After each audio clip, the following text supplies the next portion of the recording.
Ош шаарындагы таза суу, жылуулук, авто тыгын мына ушул сыяктуу көйгөйлөрдү чечемде олтурган мэрден баштап вице-мэр катардагы кызматкерлерге чейин канча сом айлык алышат, жылына канча миллион сом казынадан сарпталат, канча кызматкер эмгектенет. Мына ушул сыяктуу суроолор катардагы жаран катары мени дагы кызыктырууда. Алдыда ушул суроолорго жооп алабыз. Ош шаардык мэриясында учурда 51 муниципалдык кызматкер эмгектенет. Алардын канча маяналарына кызыгып суроо узаттык.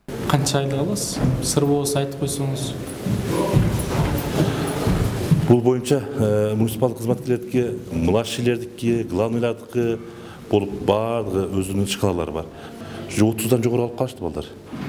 Ал младший главный болуп бөлүнүшөт да. Өзү 40 миң алчубуз. 40 миң алчубуз, анан ошо 60 миң тегерек о деп калам. Жок, айта албайм. Өзү экономический тайна болот өзү. Биринин айлыгы биринге айтпайт да. Орто эсеп менен бир 35 миң сом тегерегинде айлык алабыз. Мэриядагы 51 кызматкерден сырткары тейлөөчү, башкача айтканда тазалоочу, секретарлар кошулуп 70 жумушчу бар. Тейлөөчү кызматкерлердин айлыгы 10 миң сомдон 25 миң сомго чейин. Ал эми вице-мэр, бөлүм башчы, адистер эмгек тажрыйбасына карап 40 миң сомдон 70 миң сомго чейин айлык акы алышат. Өткөн жылга маяна үчүн жергиликтүү бюджеттен 44 миллион сом каралган. Муниципалдык кызматкерлердин айлыгын 50% көтөрүү боюнча президенттин буйругу чыккандан кийин айлык үчүн мэрия мамлекеттик казынадан 61 миллион сом кошумча каражат алган. Эмгек акы өкмөт президенттин указы менен 50%га чейин көтөрүлгөн. Биз 61 миллион сом республикадан компенсация катары ошол шаардагы муниципалдык мекемелердин кызматкерлерине кошулган үстүк акыны ошо республикалык бюджет эсебинен бизге компенсация берилип, ошонун эсебинен төлөнүп берилди. Быйыл эми ошол акча каражатын жергиликтүү бюджеттен карайбыз. Бүгүнкү күндө ошол бюджетти кароо боюнча иштер жүргүзүлүп атат.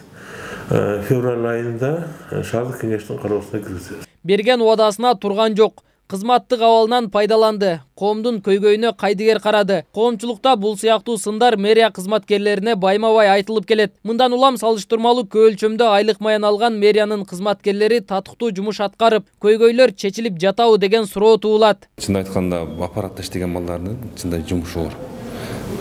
Мисалы үчүн жөнөкөй специалисттер эртең менен келет, кээде базар күндөрү чакырабыз да. Булар айрыкча биздин бөлүм мисалы үчүн эртең менен келет, кар көргөндө көртасы түнү уктабайт да. Бөлөсүн деле кээде көрбөйт. Ошон үчүн булар менин эмгек ак эле, алардынчы эмгек ак эле. Себеп дегенде үй бүлөсүн ушу менен багат. Биринчиден, экинчиден ошол баягы башка булар башка жумуш иштей албайт. Мамлекеттик кызматкерчи жеке баягы өзүнүн түштөн кийин жумуш башка жумуш кыла албайт да. Булар саартан кечке өмүрүн ушул жумушка арнаган. Ошон үчүн мен ойлойм, аппаратта иштеген балдардын эмгеги ак эле.